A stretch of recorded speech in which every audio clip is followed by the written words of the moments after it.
며칠 전에 저는 페이스북에서 한 신앙 좋은 기독교 청년이 자신의 신앙과 직업, 크리스찬으로서 이 한국 사회를 살아가는 것이 얼마나 힘든가, 이런 것을 놓고 좀 솔직하게 쓴 글을 읽어보았습니다.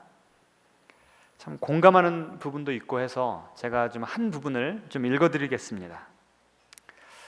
교회에서는 교회 봉사 열심히 하고 예수 잘 믿으면 진학에서도 취업에서도 좋은 일이 생길 거라는 망령된 신화를 심어주곤 했다.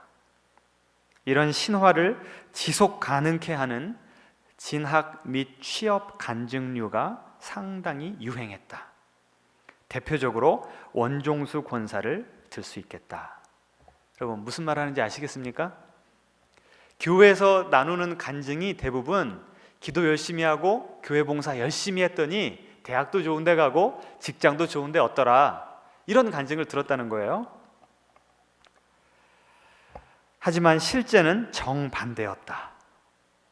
대개는 학생부 활동을 열심히 하는 친구보다 주일 성수만 간단히 하고 공부 열심히 하는 친구들이 좋은 대학에 갔다. 대학 청년부를 열성적으로 섬기는 친구들보다 대예배만 드리고 나가서 토익 공부하는 친구들의 성과가 훨씬 좋았다.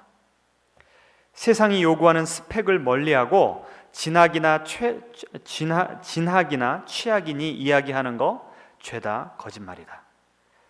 여하간 교회에서 난다 긴다 하던 오빠들은 세상 속에서 살아갈 경쟁력이나 자생력 양쪽을 상실하고 교회라는 범주 안에서 매몰되어 갔다. 여러분 이 글에 대해서 어떻게 생각하십니까? 먼저는 상당히 공감을 했습니다. 저도 대학교 다닐 때 그런 말 하는 걸 들었어요. 그 교회를 열심히 다니는 청년들은 예를 들어서 대학생이면 그 밀린 공부 따라잡고 실력을 갈고 닦을 시간이 방학 때밖에 없는데 그 방학 때마다 어린이 여름 성경학교 교사로 몇 주 뛰고 청년의 수련회 준비하고 단기 선교 여행 갔다 오면 그 방학 다 지나간다는 거예요. 언제 영어 공부하고 언제 취업 준비합니까? 그런 그 실제적인 걸로 따져보면 이 청년의 고민, 이 청년의 그 내용 상당히 공감이 됩니다. 그런데 저는 이 글을 읽으면서 한편으로는 이해가 되고 안타깝기도 하지만 이런 의문이 들었어요. 그렇다면 신앙생활 열심히 하는 것, 성경대로 살려고 몸부림치는 것, 이런 것은 교회 안에서만 쓸모가 있고 지금 우리가 믿는 이 신앙이 예수님께서 이렇게 살려고 하는 가르침이 세상 밖에서는 무용지물 아무 쓸모없는 것인가? 기독교인들은 교회에서만 큰 소리하고 교회에서만 영향력을 미치고 교회 바깥에서는 소위 말해서 루저로 살아가야 되는가? 이런 고민이 들었어요. 그런데 마침 그 고민을 하고 있을 때 제가 책 한 권을 읽고 있었습니다. 책 제목이 무엇인가 하면 어떤 사람이 최고의 자리에 오르는가? 이 성공학 책입니다. 이 책이 하버드 경영대학원 이 MBA에서 필독서라고 그래요. 그 최고의 경영대학원에서 반드시 읽어야 되는 성공학 도서입니다. 어떤 사람이 최고의 자리에 오르는가? 그런데 여러분 이 책에서 얘기하고 있는 게 이 세상에서 가장 영향력 있는 인물들을 연구를 해봤답니다. 성별도 남자가 있고 여자가 있고 인종도 뭐 흑인, 백인, 아시안, 계통 뭐 다 다양하지만 그 모든 다양함을 에도 불구하고 공통적인 두 가지의 강점이 있더라는 거예요. 그 두 가지가 뭐냐면 여러분이 책을 사지 않으셔도 제가 지금 공짜로 알려드립니다. 첫 번째는 강인함, 두 번째는 따뜻함. 이 두 가지를 같이 가진 사람들이 그렇게 오르고 싶어하는 최고의 자리에서 놀라운 영향력을, 그것도 며칠 잠깐 반짝하다가 없어지는 것이 아니라 오랜 기간 영향력을 행사하더라는 것입니다. 그래서 저는 교회 바깥에서는 너무나 무기력하게 살아갈 수밖에 없다고 한탄하는 이 청년의 고백과 강인함과 따뜻함만 있으면 이 세상의 어떤 가장 높은 자리에서 영향력을 행사할 수 있다라고 하는 이 두 개가 딱 대조가 되더라고요. 여러분, 교회에서 그리고 성경을 읽어보시면 성경의 메시지가 뭐예요? 이 세상에서 살아갈 때 예수님의 사랑과 능력으로 영향력을 행사하라는 거예요. 제자화시키고 여러분의 그 삶의 현장을 하나님의 나라로 바꾸라는 것입니다. 그런데 그때 필요한 두 가지가 무엇인가? 강인함과 따뜻함이라는 거예요. 먼저 하나님에게 강인함이 있으십니까? 없으십니까? 있죠. 하나님은요, 여러분 한 사람 한 사람을 한번 보세요. 여러분이 예수님 믿기 전에 이렇게 여러분이 주일 아침에 충분히 쉴 수 있고 가족들과 여행을 가실 수 있는 이 주일 아침에 이렇게 꼬박꼬박 와서 주일 성수하실 거라는 것을 상상이나 하셨습니까? 기적은 딴 데 있는 것이 아니고 한번 따라해 봅시다. 내가 예수 믿는 것이 진정한 기적입니다. 하나님의 강인함과 능력이 어디서 나오냐면 나 같은 강팍한 인생을 깨트리시고 변화시키셔서 신자 만들었어요. 이것이 바로 하나님의 강인함입니다. 그런데 그 하나님은 그 강인함을 어떻게 행사하시는가? 따뜻함을 통해서. 여러분이 예수님 믿으신 게 어거지로 하나님의 그 능력을 가지고 우격다짐으로 여러분을 이 자리에 앉혀놓으셨습니까? 아니잖아요. 기도하고 하나님께 나오면 그분이 우리를 어루만져 주시고 치유해 주시고 회복시켜 주시는 그 놀라운 따뜻함과 부드러움의 은혜를 경험하고 나니까 하나님 만나러 오고 싶잖아요. 좀 고개를 좀 끄덕이시지 이럴 때. 네. 아니, 너무 좋은 하나님, 내가 마음 가운데 좋아지잖아요. 우리 하나님은요, 강인함과 따뜻함, 이 두 가지가 다 있으신 분이에요. 그리고 그 하나님의 은혜를 받고 그 하나님의 백성으로 살아가는 우리들도 하나님께서는 이 두 가지 덕목, 이 두 가지 무기를 세상을 변화시키고 세상을 살아가는데 영향력 있는 인물로 살아가라고 허락하셨습니다. 토익 점수가 중요한 게 아니에요. 대학에서 학점이 얼마나 높았나 중요한 게 아니에요.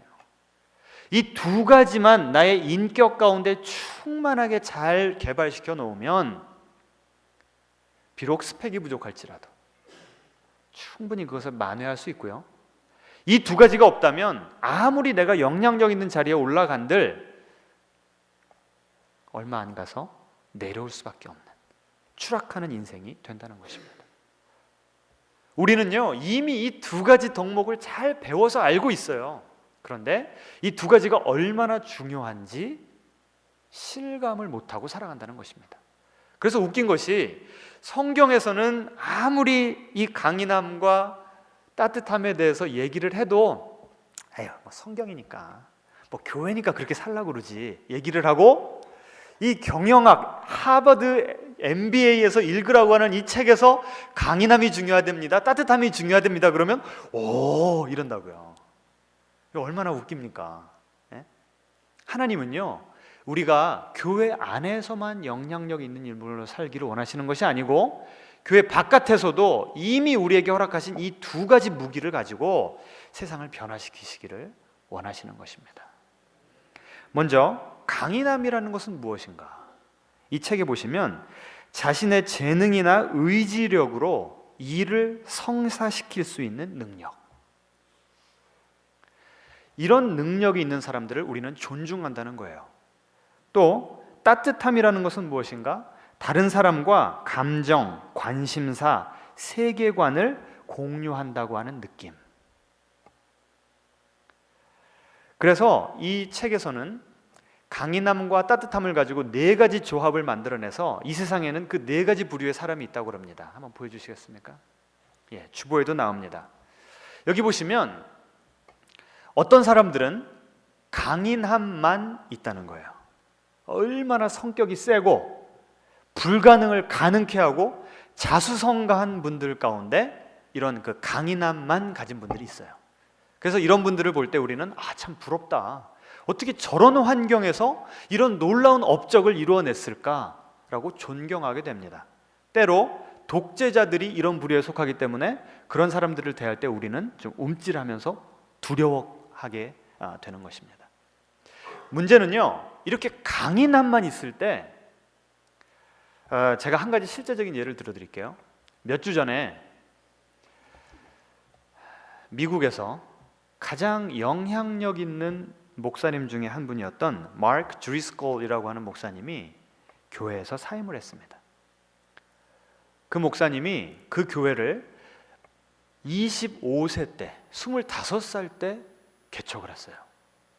지금 43세밖에 안 됐는데 20년도 안 되는 세월 가운데 그 교회를 10,000명이 넘는 교회로, 그리고 지교회를 15개를 세워가지고 한꺼번에 그 15교회에서 그 목사님의 설교를 듣도록 그렇게 교회를 소위 말해서 부흥시켰고요. 이분의 트위터 팔로워가 몇 명인 줄 아세요? 50만 명. 이 믿는 사람이나 안 믿는 사람이나 청년들에게 놀라운 영향력을 미친 분이 있었습니다.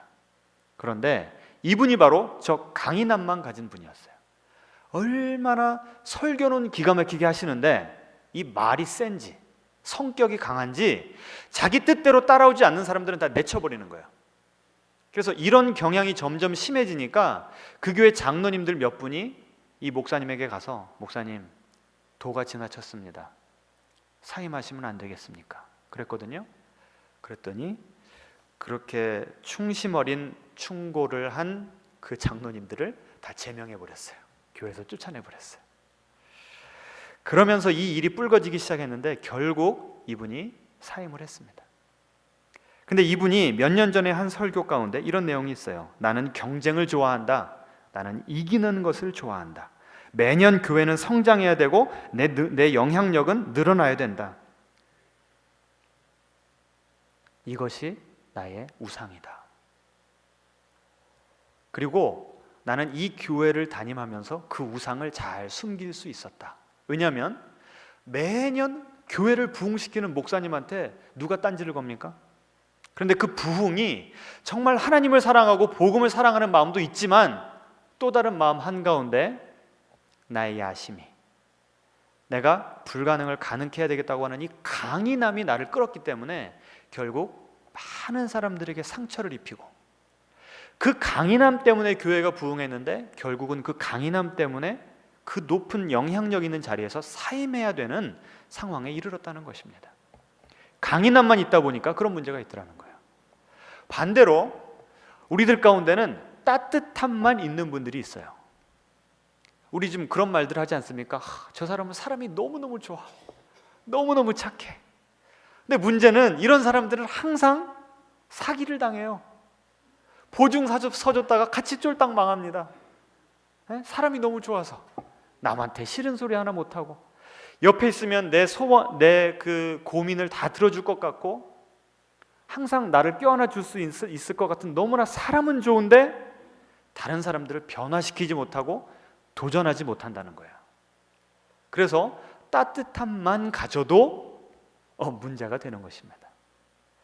그리고 가장 불쌍한 부류가 있는데 강인함도 없고 따뜻함도 없는 부류. 그런 사람들을 우리는 어떻게 대하냐면 무시하게 된다는 거예요. 지금까지 제가 세 부류를 설명드렸는데 여러분은 어떤 부류에 속하십니까? 여러분이 친한 분들은 어떤 부류입니까? 오늘 좀 설교를 들으시면서 나는 이 강인함이 더 강한가, 따뜻함이 더 강한가, 나는 어떤 쪽을 더 중요하게 생각하는가 한번 잘 보시면서 어떻게 해야 이 두 가지를 내가 균형 잡게 내 마음속에, 내 인격 가운데 녹여들이게 할 수 있을 것인가를 고민해 보시면 좋겠습니다. 강인한 사람들은요, 따뜻함을 약함이라고 봅니다. 맞습니까? 따뜻한 사람들은요, 강인함을 이기적이고 남들을 압도해버리고 호전적이라고 부정적으로 바라봅니다. 그래서 우리의 인식 가운데는 따뜻하면 강인할 수 없고 강인하면 따뜻할 수 없다, 이 두 가지를 너무나 배타적인 성질로 보는 관점이 있다는 것입니다. 그런데 이 책도 그렇고 성경도 그렇고 진정한 영향력이 있는 사람이 되려면 이 두 가지를 동시에 균형 있게 갖춰야 된다는 거예요.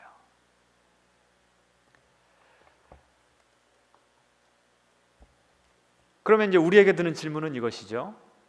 참 이해는 되는데 어떻게 해야 강인함과 따뜻함을 동시에 가질 수 있을 것인가? 여러분이 한번 여러분의 인간관계 가운데 생각을 해보세요. 여러분과 자녀와의 관계에 있어서, 배우자와의 관계에 있어서, 아니면 여러분과 좀 적대적인 관계에 있는 사람들에게, 아니면 여러분이 전도하고자 하는 그 영혼들에게 내가 좀 영향력을 미치고 싶은데, 내 말을 하면 상대방이 좀 들으면 좋겠는데, 여러분 인간관계 속에서 어떤 것을 경험하세요? 여러분이 얘기하면 잘 듣든가요? 아니면은 자꾸 좀 튕겨져 나오는 것을 경험을 하는가요? 네, 설교할 때 그걸 잘 느낍니다. 제 메시지를 잘 듣고 계신가? 튕겨져 나오는가? 이게 금방 나와요. 어떻게 하면 내가 좀 잘 소통을 할 수 있을까? 내 뜻을, 나의 이 좋은 의도를 상대방에게 잘 알릴 수가 있을까 고민을 하는데 잘 안 된다고요. 이럴 때 필요한 것이 그 두 가지의 조화라는 것입니다. 자, 어떻게 하면 그 조화를 배울 수 있을 것인가? 성경의 인물들 가운데 배울 수 있는 인물들이 있겠지만 저는 오늘 예수님을 예를 들어서 설명을 하고자 합니다.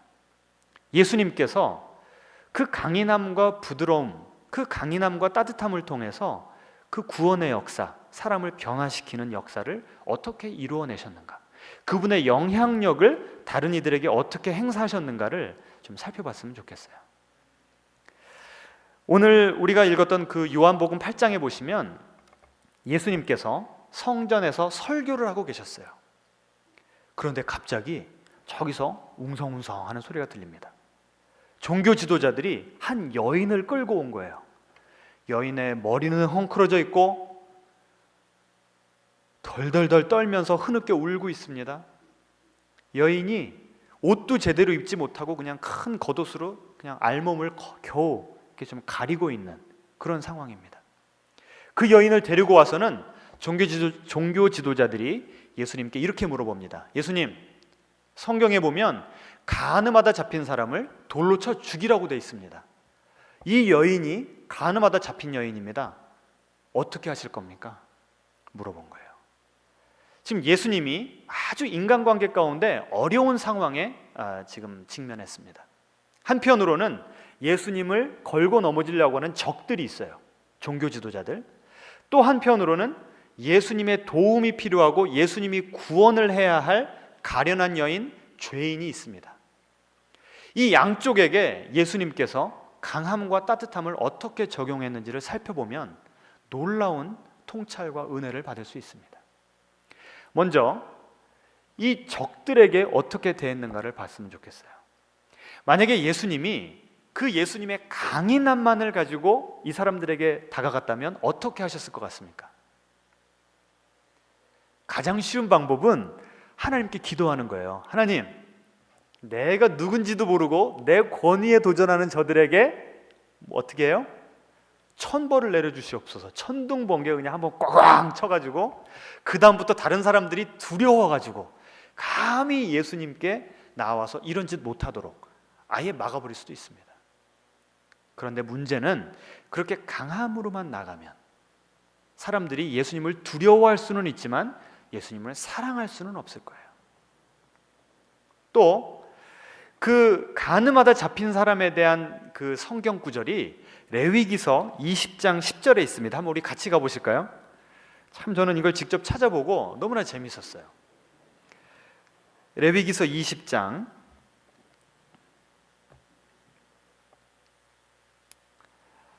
10절에 하나님께서 모세를 통해서 이스라엘에게 이런 그 가르침을 주셨습니다. 법을 주셨어요. 제가 읽겠습니다. 누구든지 남의 아내와 간음하는 자, 곧 그의 이웃의 아내와 간음하는 자는 그 간부와 음부를 반드시 죽일지니라. 이 간부는 누구고 음부는 누구예요? 간음을 한 남자와 여자 둘 다를 어떻게 하라고요? 죽이라는 거예요. 그런데 지금 요한복음 8장에 보시면 누구만 와 있어요? 여자만 와 있잖아요. 예수님께서 만약에 강함으로 저들에게 나아가고 싶으셨다면 이렇게 하실 수도 있어요. 아니, 당신들은 레위기서 20장 10절 안 보셨습니까? 왜 여자만 데리고 왔습니까? 남자 어디 있습니까? 남자와 여자를 둘 다 데리고 와서 제대로 한번 재판을 벌여봅시다. 만약에 이 종교 지도자들이 율법을 가지고 왔기 때문에 예수님도 똑같은 강함으로 율법을 가지고 이들에게 다가갔다면 싸움밖에 안 됐을 것입니다. 이 책에서요, 아주 재밌는 실험을 했던 이야기를 보여줍니다. 2004년도에 미국에서 그 부시 대통령이 대통령 후보로 나왔을 때가 있었습니다.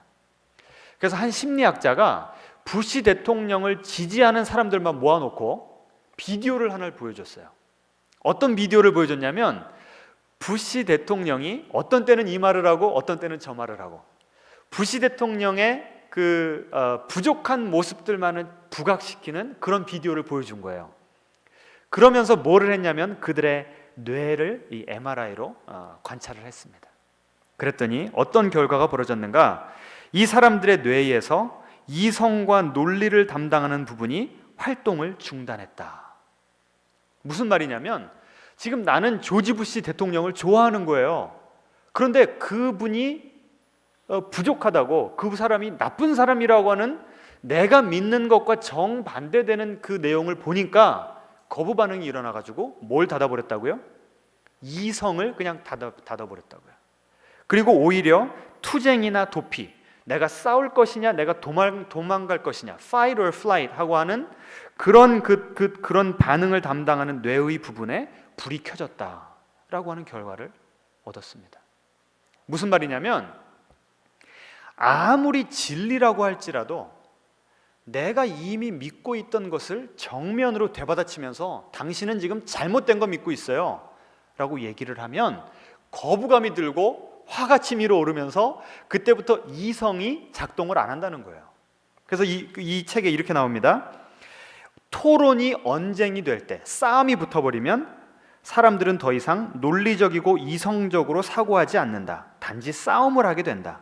일단 싸움이 벌어지면 누가 옳고 그른지는 신경 쓰지 않는다. 오로지 누가 친구이고 누가 적인가만 생각을 한다.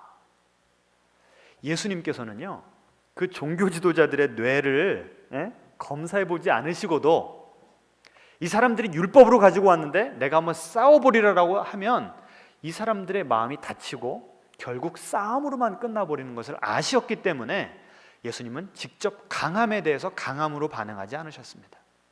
하지만 동시에 이 사람들에게 그렇지, 당신이 맞습니다, 우리 같이 이 여자 돌로 쳐 죽입시다 이랬어요?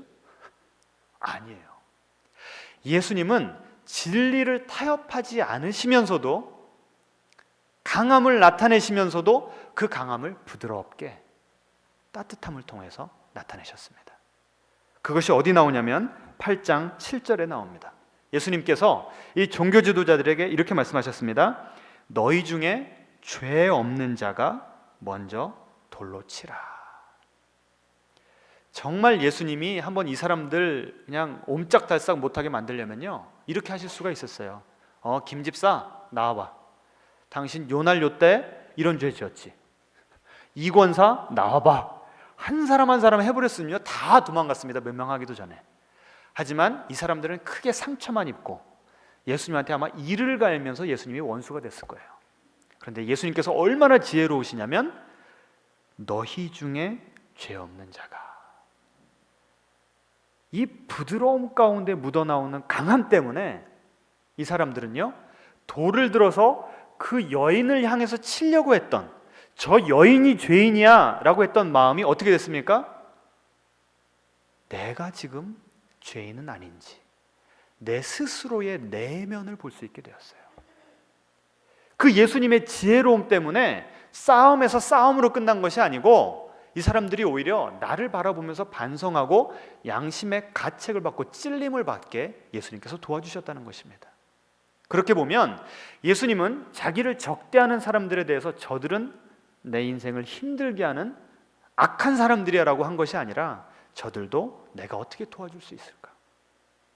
나는 이 땅에 구원자로 왔는데 어떻게 하면 저들의 무뎌진 양심, 왜곡된 그 율법에 대한 관점을 바꿔줄 수 있을까? 그런 사랑의 감정으로, 사랑의 마음으로 그들을 바라봤기 때문에 이런 지혜로운 말씀을 하실 수가 있다는 것입니다. 자, 그 다음에 이 여인에게 어떻게 다가갔는지를 한번 좀 봤으면 좋겠습니다.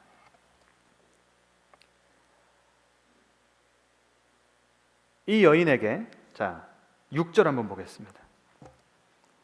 예수께서 몸을 굽히사 손가락으로 땅에 쓰시니. 지금 설교하고 있습니다. 여러분 저를 잠깐 보세요. 지금 제가 예수님이라고 한번 가정해 봅시다. 여러분이 지금 제 설교를 잘 듣고 계세요. 그런데 갑자기 한 여인이 울면서 나 거기 안 간다고 막 하는데 억지로 남자들이 막 끌고 온 거예요. 그리고 겨우 지금 몸을 옷으로, 겉옷으로 지금 가리고 있어요. 그 여자가 갑자기 이 도중에 오면 여러분이 저를 보시겠어요? 이 여인을 보시겠어요? 온통 그 주의가, 시선이 그 여인에게로 집중하는 거예요. 지금 이 여인은 자신이 죄악 중에 잡혔다는 것만 해도 너무나 지금 두렵고 수치스러운데 모든 사람들의 그 경멸의 눈빛이 자기를 향하고 있는 거예요. 얼마나 괴로웠겠습니까? 그런데 예수님께서 어떻게 하셨냐면 갑자기 설교하시다 말고 내려가셔서 땅바닥에다가 글을 쓰기를 시작하셨습니다. 그 여인을 향해 있던 시선이 다시 어떻게 됐을까요? 예수님에게로 향한 거예요. 도대체 예수님 뭐 하시는 거지? 뭐 땅에서 돌멩이 주스시나? 기도하고 계시나? 호기심이 그냥 전적으로 예수님에게로 뭉쳐진 것입니다. 예수님께서 왜 그러셨을까요? 이 여인을 배려하셨기 때문에 그렇습니다. 여인에게 있던 그 따가운 시선을 예수님께로 돌리시면서 여인이 잠시 숨 돌릴 수 있는 틈을 주신 겁니다. 이 책에서도요, 어떻게 하면 내가 설득력 있는 사람이 될 수 있을 것인가 에 대한 답을 기가 막히게 줍니다. 우리는 살아가면서 큰 원을 그리고 산다는 거예요. 우리가 그린 그 원 안에 살아가는데 우리의 이웃들 가운데는, 우리 주변에 있는 사람들 가운데는 우리가 그 원 안에 들여놓고 사는 사람들이 있고 어떤 사람들은 그 원 바깥으로 밀어내는 사람들이 있다는 겁니다. 어떤 사람들을 내 원 안에 들이냐면 나와 비슷하게 생각하고 나와 비슷하게 느끼는 사람, 나와 코드가 맞는 사람, 이 사람들은 내 원 안에 들이고 그렇지 않은 사람들은 어떻게 한다고요? 우리 다 그렇지 않습니까? 그래서 이 저자가 뭐라고 얘기하냐면 우리가 누구를 설득하려면 내가 전문적인 지식이 있는 것도 중요하고 그 지식에 대한 확신이 있는 것도 중요하지만 그것보다 가장 근본적인, 가장 중요한 게 뭐냐면 내가 그 사람의 원 안으로 먼저 들어갈 수 있어야만 상대방이 내 말을 듣는다는 거예요. 저는 이게 참 통찰력이 있더라고요. 여러분, 우리 자녀들이 왜 우리들의 말을 안 듣는 줄 아세요? 여러분이 하는 그 말이 틀린 게 있어요, 없어요? 예? 없잖아요. 다 착하게 살라고 그러고 잘 되라고 하는 말인데 왜 우리 자녀들이 말을 안 들어요? 그 자녀들이 볼 때 우리가 어디 있어요? 원 바깥에 있다는 거예요. 그래서 우리가 먼저 해야 될 작업은 뭐냐면 어떻게든 그들의 원 안으로 들어가야 된다는 거예요. 왜 전도 대상자들이 우리의 복음의 메시지를 들으려고 하지 않는가? 그들이 볼 때 아유 저 예수쟁이, 자신이 살아가는 원 바깥에 있는 인물로 인식을 하기 때문에 그들이 우리의 말을 안 듣는다는 거예요. 이걸 인간관계에 적용시켜보면 놀랍더라고요. 예수님께서 먼저 그 여인에게 있던 시선을 당신에게 옮기시면서 하셨던 일이 바로 이겁니다. 내가 너를 이렇게 배려한다. 내가 너를 이렇게 존중한다. 이 여인이요, 눈을 들 수 없는 그 수치심 가운데 갑자기 어느 순간 보니까 사람들이 어디를 보고 있어요? 예수님을 보고 있는 거예요. 그 마음에 얼마나 예수님께 고마웠을까요? 그 예수님을 향해서 아니 도대체 누구시길래 다른 사람들은 나를 죄인 취급하고 죽일 자 취급하는데 어떻게 저분은 나를 저렇게 생각하실 수가 있는가? 호기심 생기면서 마음이 조금 열렸던 것입니다. 예수님은요, 그 죄인에게, 예수님의 터치가 필요하고 예수님의 그 사랑이 필요한 이에게 강하게 나아가셔서 사람이 이게 좀 피하게 만드시는 것이 아니고 따뜻하게 녹이셨습니다. 그것도 처음부터 입에 발린 어떤 감언 이설로 하신 것이 아니고 non-verbal communication, 이 비언어적인 소통으로 상대방의 마음을 여셨어요. 지금 우리가 좀 영향력을 미치고 싶고 변화시키고자 하는 사람들 가운데 우리가 이렇게 굳이 말로 하지 않아도 좀 행동으로 그들의 마음을 터치하고 저 사람이 정말 나를 저렇게 사랑하는구나, 존귀하게 여기는구나 라고 느끼게 할 수 있는 그런 방법들이 뭐가 있을까요? 한번 좀 고민해 보시기를 바랍니다. 자, 예수님께서는 그렇게 비언어적인 행동으로 먼저 보여주셨고, 두 번째로 어떻게 하셨는가? 10절에 보시면 이렇게 나옵니다. 여자여, 너를 고발하던 그들이 어디 있느냐? 너를 정죄한 자가 없느냐? 무슨 뜻인가요? 예수님께서 저 사람들이 얼마 전까지만 해도 너만 죄인이라고 그랬는데 그 사람들 다 어디 갔어? 그 말은 뭐예요? 그 사람들이나 너나 똑같은 죄인이다.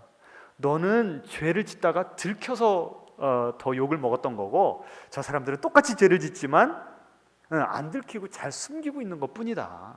모든 사람들은 다 죄인이다. 예수님께서 그 사람 혼자만 죄인이지 아니라는 것을 깨닫게 해주신 거예요. 자, 그 다음에 11절에 보시면 예수께서 이르시되 나도 너를 정죄하지 아니하노니, 내가 너를 용서한다. 내가 너의 죄 때문에 이제 얼마 안 있으면 십자가에서 피를 흘리고 목숨을 버릴 것이다. 그 십자가의 사건을 담보로 내가 너를 용서해 줄게. 이 여인의 죄의 값을 예수님께서 담당하셨습니다. 놀라운 은혜죠.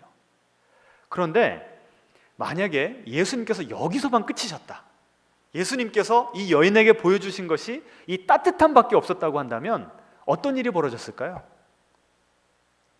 이 사건 이후로 이 여인이 동네를 지나갈 때마다 사람들이 뭐라고 그랬겠습니까? 저 여인은 간음하다 잡힌 여자, 수군거리지 않았겠어요?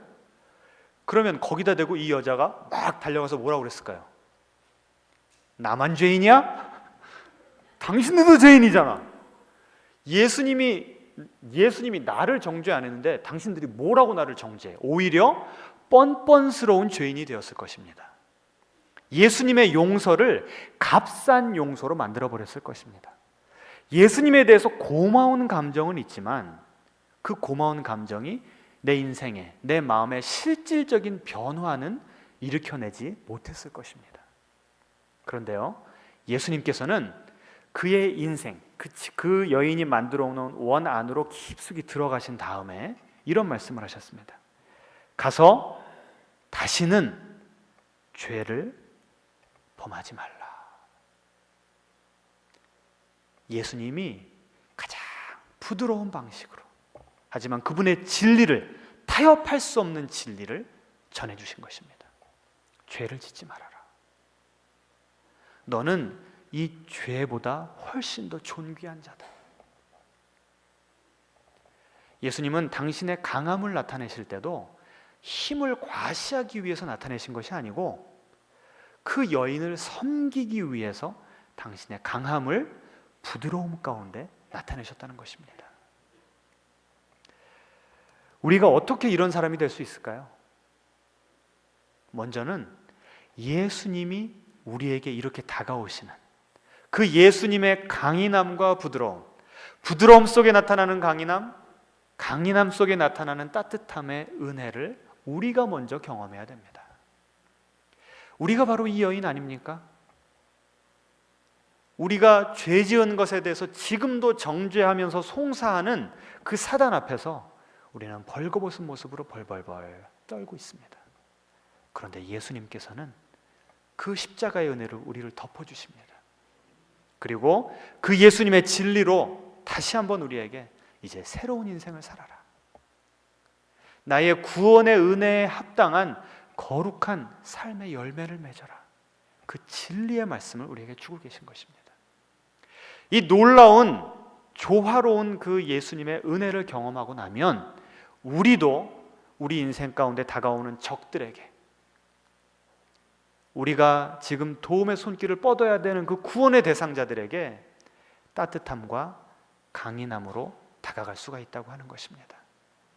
여러분, 이 놀라운 지혜, 이 놀라운 덕목, 세상을 변화시킬 수 있는 이 놀라운 무기를 잘 활용하셔서 하나님께 귀하게 쓰임받는 주의 종들 되시기를 간절히 부탁드리겠습니다. 주님,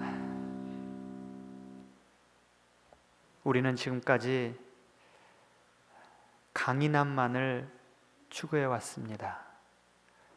너무나 힘든 환경을 살아가면서 어떻게든 승리해야 되고 어떻게든 윗자리에 올라가야 된다고 처절하게 노력하면서 많은 사람들을 짓밟고 많은 사람들에게 상처를 주었습니다.